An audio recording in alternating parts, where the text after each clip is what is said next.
As Executive Vice President of the Council for Agricultural Science and Technology, better known as by the acronym CAST, I'll add my words of welcome and thank you for attending today. It's very gratifying to have an audience of this size here. We're very pleased that all of you took time out of your busy day to join us.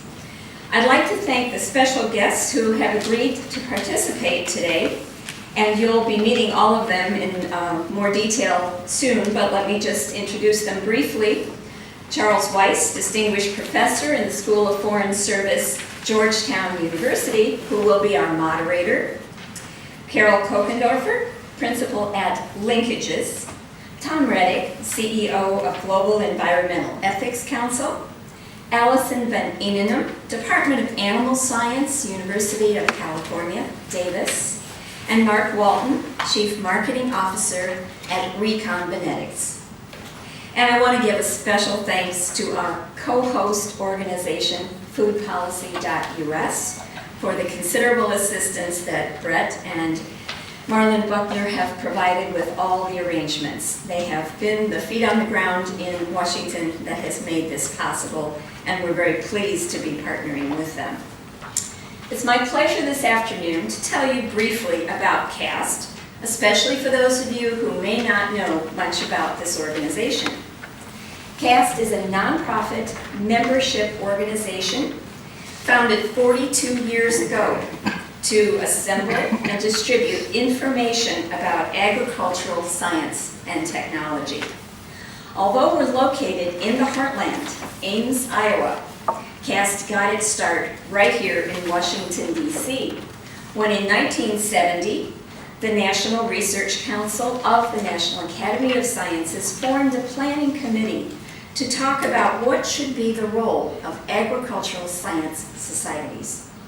The following year, representatives of 16 scientific societies gathered to discuss the role of the organizations and to choose a name. And the following year, 1972, CAST was chartered in Ames, Iowa, and began its work of creating publications. These publications are disseminated widely to policymakers, regulators, people here in DC, of course, and around the country and around the world, and to the media and the general public. Now fast forward 42 years, CAST is still based in the heartland, and we're still convening task forces of volunteer scientists to create our publications, but we're still in Washington through events such as this, and we're very, very pleased that we have maintained that connection. We use volunteer scientists who write and peer review all of our publications. That gives them the freedom to use their expertise to create the documents that we publish. Our staff handles the editing and the publication, but we are not the scientists. We choose the experts from among many different fields to prepare our papers. They come from around the nation and around the world. To date, CAST has published more than 400 documents in varying lengths and formats. In recent years, we have broadened out our output to include translations and professionally produced videos that are available on our website and through YouTube and SchoolTube, so we reach an audience of young people.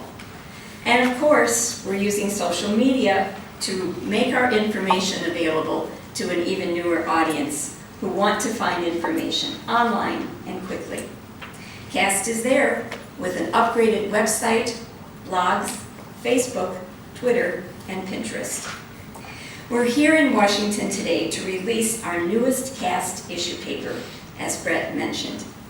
It's titled The Potential Impacts of Mandatory Labeling for Genetically Engineered Food in the United States.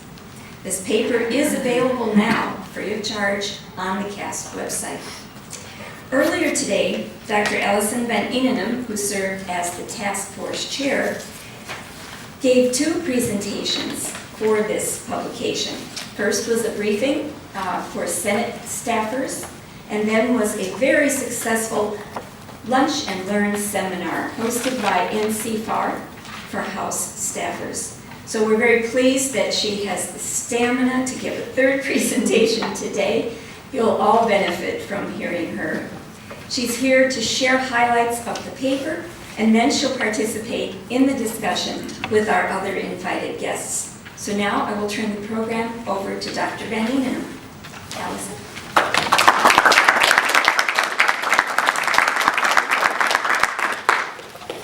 Thanks very much. I'll just get the PowerPoint up and running here. Okay, good evening everyone, and thanks very much for being here. I'm actually quite looking forward to tonight because I'd like to hear everybody's perspective and have a robust discussion around this particular topic. As Karil gave the introduction, I am an agricultural scientist. It's what I do. I'm actually an animal scientist and also a geneticist, and I work in the area of biotechnology. And I first got interested in this topic in dual modalities. One, looking at the labeling discussion as it related to the genetically engineered salmon, the Aqua Advantage salmon, but also as a citizen of California, where we recently had an initiative, Prop 37, as to whether or not we should label genetically engineered food. And I became involved firsthand in the very divisive debate, some interesting facts that went around, and I think there's such a need for a scientific discussion and to try to talk about what might be the implications in a less heated fashion than happens sometimes during the political process. So, as Linda mentioned, this paper was released today, and I just wanted to take a moment to acknowledge my co-authors on this paper. One of them is actually sitting in the room here. Thomas Redick is a lawyer and covered the legal aspects of this particular topic. Bruce Chassey is a food scientist from the University of Illinois and covered the food safety aspects. And Nick Kay from the University of Missouri, you'll see why I refer to him as Nick Kay, is an economist, and really the economic issues associated with this issue are, I think, perhaps to me, the most perplexing and also complicated to predict exactly what might happen if there was to be mandatory labeling in the United States. So, I guess as a scientific communicator, let's just start off with making sure we're all talking about the same thing. And so what I'm going to be discussing tonight is basically products of genetic engineering. And genetic engineering can be defined as the manipulation of an organism's genes using the techniques of recombinant DNA technology. And I very specifically make that distinction because quite often you'll hear these products called GMOs or genetically modified organisms. And to me, as an animal breeder, we've been genetically modifying our crop and animal species for thousands of years. And it's a very diffuse term and it doesn't have a lot of meaning, whereas genetic engineering is a very precise term, which means a product that was produced using recombinant DNA technology. These technologies are also called bioengineered, made with modern biotechnology, transgenic, GMOs. No wonder the public's a little bit confused about what it all means. But I do want to make the point that today we're talking about genetically engineered food, but this technology is utilized widely in our society, particularly in medicines. For example, any diabetics in the audience has injected insulin from genetically engineered organisms into their body today. We have genetically engineered vaccines that are used in veterinary medicine. We have a lot of food processing aids. For example, the rennet that makes curds and whey out of milk is genetically engineered. And these are used, they're not labelled in the products that they're used to produce in, and generally not associated with very much controversy. But once you start talking about the use of genetic engineering in our food supply, we cross into a different sphere, and that's where there's some consumers that are very concerned about the prospect of this being in our food. So the purposes of this paper are to really try to dispassionately and objectively and have a science-based discussion around what the actual scientific issues are pertaining to this, and have a look at what the potential legal and economic ramifications might be if mandatory process-based labelling was introduced into the United States based on the use of this genetic engineering process rather than on some attribute of the product itself. And that's really where labelling has been reserved up until this point, to uniquely identify a food product that has a different attribute. Maybe it contains a peanut allergen or something where you would need to label that particular product. What we're talking about here is labelling the process that's used to produce that product and the product itself has no distinguishing features. It's virtually indistinguishable from food made from crops that haven't been genetically engineered. And so that's really the difference here that we're talking about. And to clearly discuss the complex considerations that come into play when we contemplate mandatory GE food labelling, particularly in the United States. And the reason that it's important to talk about the fact that it's in the United States is really due to the fact that this technology has had very wide adoption in our agricultural industries. The first genetically engineered food product to come to market was the Flavor Saver tomato in 1994. But as you can see, as of 96, when we started to have corn and soy and cotton genetically engineered, very, very rapid adoption of this technology by our nation's farmers. In 2013, 169 million acres was grown in the US, which is about half of the land under crops in the US was growing genetically engineered crops. And worldwide, there's been similar rates of adoption in other countries such as Argentina and Brazil. And currently, there's about 433 million acres grown throughout the world by 18 million farmers. And there's reasons that the farmers have adopted these technologies, and I think if you look at the independent peer-reviewed literature on this, there have been substantial benefits associated with the adoption of these crops, which is why 18 million farmers are growing them. In the case of insect-resistant crops, there's been a tenfold decrease in the use of insecticides in US agriculture as a result of the adoption of insect-protected crops. There's been a substitution from less toxic herbicides to glyphosate in the case of Roundup-ready crops, and that's enabled the use of technologies such as no-till agriculture, which has had additional benefits and time savings to farmers. And we often never have farmers at these discussions, and I think that there has been significant adoption and the farmers are getting a benefit from this. But as a result of this, it's very widely prevalent in our food supply. It's estimated that about 70% of processed foods in the US food supply contain some ingredient, maybe soy lecithin, maybe oil, from a genetically engineered crop. And that's really what is driving some of the discussion we're going to be having here tonight. Some consumers are very concerned about these products being in the food supply, and there's been a spate of state-based labelling activity throughout the nation over the last couple of years. There are at least 25 states that are currently contemplating genetically engineered labelling.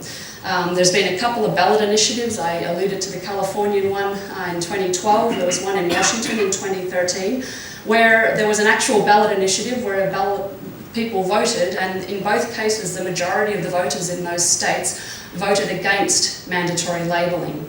There's a couple of other laws in Connecticut and Maine that have passed with some limitations. That is, neighbouring states also have to pass the law, and there has to be a net population of 20 million people covered before the mandatory labelling will kick into effect. Alaska actually has a passed law that requires the labelling of genetically engineered fish, salmon, which is kind of interesting because that hasn't actually even been approved at this stage. It's still kind of sitting in regulatory limbo. And of course, for those of you that are really up on the news, Vermont has recently had a law that is all but signed by the governor, and so that's a state law. It doesn't depend on other states nearby having such a labelling law like that passed. So there's a lot of activity in that. And there are three main themes that you often hear in the arguments about labelling, and I'm going to present the pro and the con side for these themes. The first is public opinion. That is, if you look at public opinion polls, the majority of people, if you pose this question to them, will say yes. They think the federal government should require labels on food saying whether it's been genetically modified or bioengineered. In contrast, if you present a question to the public that says, what additional food labels would you like to see on food? The majority of people do not spontaneously come up with genetically engineered label. I want to see that on their food. And so a little bit of that comes to the way that that question is asked. Another theme you'll often hear is consumer choice. People should have a choice regarding the types of products they purchase and consume. And many believe that this should include the option to vote with their wallets about how food was produced, even if it doesn't result in a change or in the food itself. The response The con to that is that choice is actually already available in the US marketplace through voluntary process-based labelling. We have process-based labelling for a number of different production processes: kosher, humanely raised, cage-free, and non-GMO products. And as Tom may bring up later, in countries that have implemented mandatory GE labelling, there has been effectively the removal of genetically engineered products from the market, sometimes in response to protests from industry or activists that are concerned about those products being in the food place, and it's actually reduced the choice that's available in that. The choice to eat genetically modified food has actually been taken off the marketplace. And finally, there's the right to know argument. People have a right to know what's in their food. Mandated calorie and nutritional content panels are examples telling you how much fat and sodium, etc. is in food. But the right to know what's in food is actually different to the right to know what process was used in the production of that food.